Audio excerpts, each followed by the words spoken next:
आपको बताएंगे वाशिंगटन में मुसाफिर तैयारा और फौजी हेलीकॉप्टर फजा में टकराकर तबाह हो गए। दरिया से 30 लाशें निकाल ली गई हैं। जैसे जैसे वक्त गुजर रहा है जिंदा बच जाने वालों की उम्मीदें दम तोड़ती जा रही हैं। तफसील बता रहे हैं हादसे के मकाम के करीब से वॉइस ऑफ अमेरिका के नुमाइंदे असद हसन। जी असद। वाशिंगटन डीसी से मैं हूँ असद। इस वक्त हम नेशनल रेगन एयरपोर्ट के बिल्कुल पास, ये अलेक्जेंड्रिया का इलाका है और ये पोटोमैक रिवर का ये शोर है जो अलेक्जेंड्रिया को कनेक्ट करता है और इसके बिल्कुल पास आप देख सकते हैं, जहाँ पे अगर लाइट्स आपको नजर आ रही हैं, सारी रात हम यहाँ पे मौजूद थे। इसी तरह जैसे अब आप देख रहे हैं कि हेलीकॉप्टर यहाँ पे फ्लाई कर रहे हैं, बड़ी लोअर लेवल पे आके वो फ्लाइट कर रहे हैं। इसी तरह यहाँ पे जो है ना वो रेस्क्यू बोट्स वो सारी रात मसरूफ अमल रही हैं। लेकिन अनफॉर्चुनेटली ये एक सोगवार सुबह है, ना सिर्फ वाशिंगटनियन के लिए और इस मेट्रोपॉलिटन एरिया के लिए बल्कि पूरे अमेरिका के लिए, क्योंकि अभी तक कोई एक भी सर्वाइवर वो नहीं मिल सका है। अमेरिकन एयरलाइन का जहाज़ जिसपे 60 मुसाफिर और अमले के 4 अफराद थे और इसी तरह आर्मी का हेलीकॉप्टर जिसमें 3 आर्मी ऑफिसर्स मौजूद थे, रात 9 बजे उनका इस एरिया में वो क्रैश कर गए, एक दूसरे से टकरा गए और टकराने के बाद इस पानी में गिर गए। पानी इंतहाई ठंडा है, शदीद ठंडा है, जिसकी वजह से रात को भी रेस्क्यू ऑपरेशन में मुश्किलात का सामना रहा। और अभी रेस्क्यू ऑफिशियल्स की जानिब से ये बताया गया है कि ये ऑपरेशन जो है वो कई दिनों तक भी जा सकता है। एफर्ट्स पूरी की जा रही हैं, लेकिन इस लम्हे तक कोई एक भी डेड बॉडी जो है वो रिकवर नहीं की जा सकी। किसी एक सर्वाइवर को नहीं निकाला जा सका है कि इस रेगन एयरपोर्ट के ऊपर इसकी अहमियत इस लिहाज से भी बहुत ज़्यादा है क्योंकि यहाँ पे एलिटिस्ट की भी मूवमेंट रहती है। कांग्रेस बिल्कुल पास है, कांग्रेसमैन वो कम्यूट करते हैं। अगरचे बाल्टीमोर और यहाँ पे डैलस इंटरनेशनल एयरपोर्ट वो भी करीब है, लेकिन आमतौर पर डोमेस्टिक फ्लाइट्स के लिए, डोमेस्टिक कम्यूट के लिए यही एयरपोर्ट इस्तेमाल होता है। 11 घंटे हो चुके हैं इस हादसे को पेश आए हुए और 11 घंटे इस यख बस्ता पानी में रहना और सरवाइव करना, इस रेफरेंस में बहुत तशकीक और तशवीश उसका इजहार किया जा रहा है। वज़ीर-ए-आज़म शहबाज शरीफ ने एक बार फिर तहरीक इंसाफ को मुज़ाकरात की पेशकश कर दी। वज़ीर-ए-आज़म की PTI को पार्लिमानी कमेटी बनाने की पेशकश। काबीना इजलास से खिताब करते हुए वज़ीर-ए-आज़म का कहना था कि 2018 के इंतखाबात की तहकीकात के लिए जो पार्लिमानी कमेटी बनाई गई थी वो अपने काम मुकम्मल करे। स्पीकर साहब के तवज्जुह से मुज़ाकरात शुरू हो गए।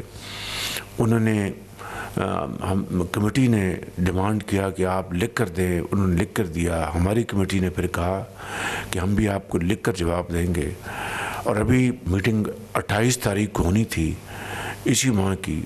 उससे पहले उन्होंने वो इनकार कर दिया, भाग गए।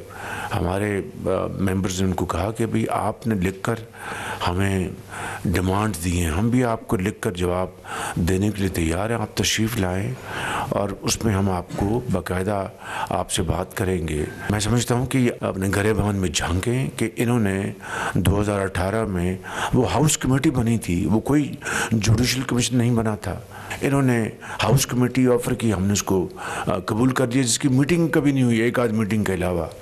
तो मैं समझता हूँ कि ये आएँ, बैठें, हाउस कमेटी के लिए हम तैयार हैं। ये 2018 का इलेक्शन की जो कमेटी बनी वो भी अपना काम मुकम्मल करे और 2024 का फरवरी का इलेक्शन वो भी हाउस कमेटी बने, इसको पूरी तरह वो हक़ाइक़ सामने लेके आए। इस तरह अगर 26 नवंबर के वो धरने की बात करते हैं तो 2014 का जो धरना था उसका भी हाउस कमेटी अहाता करे और 26 नवंबर 2024 का भी अहाता करे। It takes two to tango. मैं बिल्कुल तैयार हूँ सदके दिल के साथ, नेक नीति के साथ कि ये डायलॉग आगे बढ़े, ये पार्लेस आगे बढ़े ताकि मुल्क जो है वो आगे चले, ना कि इनके इंतशार के हाथों मुल्क को नुकसान, ये मुल्क किसी मज़ीद नुकसान का मुतहम्मिल नहीं हो सकता। PTI के चेयरमैन बैरिस्टर गौहर ने कहा है कि वज़ीर-ए-आज़म ने मुज़ाकरात पर जो गुफ्तगू की ये उनकी काबीना की अंदरूनी गुफ्तगू है। उनके साथ किसी रस्मी तरीक़ेकार से हुकूमत ने ऑफ़र या राबता नहीं किया। वज़ीर-ए-आज़म की गुफ्तगू हमारे मुतालिबात से मुतालिक नहीं है। वज़ीर-ए-आज़म के बयान पर गुफ्तगू करते हुए बैरिस्टर गौहर का कहना था कि हमारे मुतालिबात में असीरान की रिहाई और कमीशन का क़याम शामिल है। हुकूमत के खिलाफ हमारी लंबी चार्जशीट है जिसमें मैंडेट भी शामिल है। इस सब के बावजूद हमने मुज़ाकरात के लिए महज 2 मुतालिबे रखे थे। बैरिस्टर गौहर ने कहा कि वज़ीर-ए-आज़म की गुफ्तगू मुतालिबात से हटकर गैर मुतल्लिका है। वज़ीर-ए-आज़म की किसी ऐसी ऑफ़र पर गौर नहीं किया जा सकता। पाकिस्तानी नौजवान की मोहब्बत में कराची आने वाली अमरीकी खातून को वापस भेजने की तमाम कोशिशें नाकाम हो गईं। नौजवान के फ्लैट की इमारत से निकलकर खातून नर्सरी के करीब गेस्ट हाउस पहुंच गई। इस बारे में मजीद बात करेंगे जियो न्यूज के नुमाइंदे राहिल सलमान से। राहिल, इस वक्त क्या सूरत हाल है? मामला किसी करवट बैठा या नहीं? काशिफ मुश्ताक ने हमें ज्वाइन किया है, वो हमें आगाह करेंगे। काशिफ, क्या कुछ सूरत हाल समझ आ रही है? किस मसले का हल सामने नजर आ जाएगा? बिल्कुल ऐसा नहीं हो रहा। गार्डन में ये खातून मौजूद थी अब से कुछ देर कबल, और उसके बाद ये यहाँ से रवाना हुई। खातून की जानिब से कहा जा रहा था कि वो आराम करने के लिए जो नर्सरी पर एक गेस्ट हाउस है वहाँ पहुंची, लेकिन गेस्ट हाउस इंतजामिया की जानिब से भी खातून को मना कर दिया गया। फिर खातून ने नर्सरी के करीब एक रेस्टोरेंट के अंदर जो है वो खाना खाया है, और उसके बाद पुलिस की नफरी वहां पहुंच गई। चूंकि आवाम काफी ज्यादा जमा हो रही थी, पुलिस की नफरी ने अपनी तहवील में से लिया है और खातून को टीपू सुल्तान थाने मुंतकिल किया जा रहा था, लेकिन खातून की जानिब से मुसलसल मना किया जा रहा था। अब भी पुलिस की जानिब से नेगोशिएशन जारी है और कोशिशें की जा रही है कि खातून को किसी तरीके से आपने अपडेट किया, शुक्रिया। लाहौर के इलाके शादबाग में टिकटॉक के लिए वीडियो बनाते हुए नौजवान गोली चलने से जाम बहक हो गया है। वाक़े की मज़ीद तफसील के लिए बात करेंगे नुमाइंदा जियो न्यूज़ मियां आबिद से। मियां आबिद, तफसील बताइए। ये 20 साल नौजवान था, अब्दुर्रहमान इसका नाम था, और ये अपनी नानी के घर आया हुआ था। शादबाग का इलाका है, वहाँ पे चौकना खुदा जो है वहाँ पे एक घर था उसकी नानी का। तो वहाँ पे वो ये टिकटॉकर था और अक्सर वीडियो बनाकर सोशल मीडिया पर वायरल करता था। तो वहाँ इसने अपने पिस्तौल देखा जो इसके नाना का था, तो इसने उठाकर उसके साथ वीडियो बनाने की कोशिश की। तो वीडियो बनाने के दौरान ही गोली चल गई, जिससे ये शदीद जख्मी हो गया। इसको अस्पताल ले गए, तो वहाँ पे जो पुलिस चौकी थी उन्होंने इसको चेक किया, तो उन्होंने बताया कि अचानक गोली चली है, जिस पर उसकी मौत को हादसाती करार देकर लाश वर्षा के हवाले कर दी गई है। जी शुक्रिया आपका मियां आबिद, आप हमें तफसील से आगाह कर रहे थे। बरतानिया में 2022 की लिस्टर फसादात में हिंदू इंतहा पसंदों का किरदार बाइस तशवीश है। बरतानवी होम ऑफिस रिपोर्ट में कहा गया है कि लिस्टर फसादात जाहिर करते हैं कि हिंदू इंतहा पसंदों की ऑनलाइन डिसइंफॉर्मेशन ने ऑफलाइन हिंदू मुस्लिम कशीदगी पर किस तरह से असर डाला। इंतहा पसंदी के खात्मे के लिए हुकूमत को मखसूस नजरियात के बजाय रवैयों और परेशान कुन सरगर्मियों पर तवज्जो देनी चाहिए। रिपोर्ट में हिंदू इंतहा पसंदी और पुरतशद्दुद रवैयों समेत मुतादिद वजूहात और सरगर्मियों का अहाता करने पर जोर दिया गया है। इंतहा पसंदी से मुतालिक किसी भी बरतानवी हुकूमत की रिपोर्ट में पहली बार हिंदुत्व का तफसीलन जिक्र किया गया है। तर्जुमान सिंध हुकूमत नादिर गबोल ने कहा है कि खालिद मकबूल भूल रहे हैं कि कराची को किसने यरगमाल बनाया हुआ था। हद तो ये थी कि हिंदू और मसीही बरादरी से फितरे के नाम पर भत्ता तलब किया जाता था। खालिद मकबूल सिद्दीकी की प्रेस कॉन्फ्रेंस पर रद्द-ए-अमल देते हुए नादिर गबोल का कहना था कि खालिद मकबूल क्यों भूल गए कि अपने मफादात के लिए हुकूमतों में आते और जाते रहते हैं। खालिद मकबूल कहाँ थे जब उनके कायद किताबों की बजाय असलहा खरीदने के पैगाम देते थे। अब शहर में अमन है तो आप लड़ाई की सियासत शुरू कर रहे हैं, ये भी उन्होंने कहा। मीडिया तंजीमों की जॉइंट एक्शन कमेटी ने मुतनाज़ा पैका एक्ट के खिलाफ PFUJ के कल के एहतजाज की हिमायत कर दी। एहतजाज में शिरकत का ऐलान कर दिया।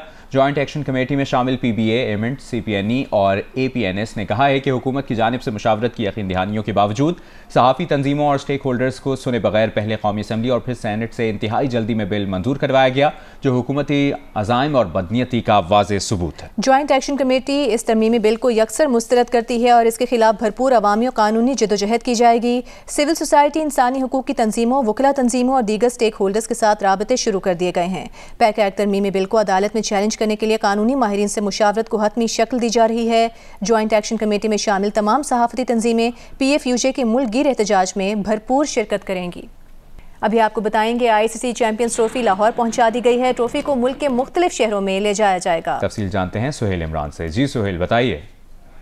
जी, ट्रॉफी टूर इस जो पहला मरला था वो 16 से 25 नवंबर तक हुआ था और पाकिस्तान के मुख्तलिफ शहरों में ले जाया गया था। दूसरे मरहले में एक बार फिर ट्रॉफी पाकिस्तान में पहुंच चुकी है और लाहौर में है इस वक्त, और आप उसका टूर शुरू होगा 31 जनवरी से 2 फरवरी तक। शेखुपुरा, फैसलाबाद, सुल्तान और बहावलपुर का दौरा करेगी। इसके साथ साथ ट्रॉफी जो 7 फरवरी को यहाँ ओपनिंग सेरेमनी होगी, इसकी इफ्तिताई तकरीब मुनक्कद की जाएगी खिताबी से वहाँ पर होगी। इसके साथ साथ 11 फरवरी को नेशनल स्टेडियम कराची की इफ्तिताई तकरीब के दौरान उसकी नुमाइश की जाएगी और उसके बाद सरगोदा ले जाएगा। 6 फरवरी को पेशावर और इस्लामाबाद का टूर करेगी। और सुहेल इमरान, आपने अपडेट किया, शुक्रिया आपका। पाकिस्तान क्रिकेट बोर्ड ने चैंपियंस ट्रॉफी की इफ्तिताई तकरीबात का प्लान तैयार कर लिया।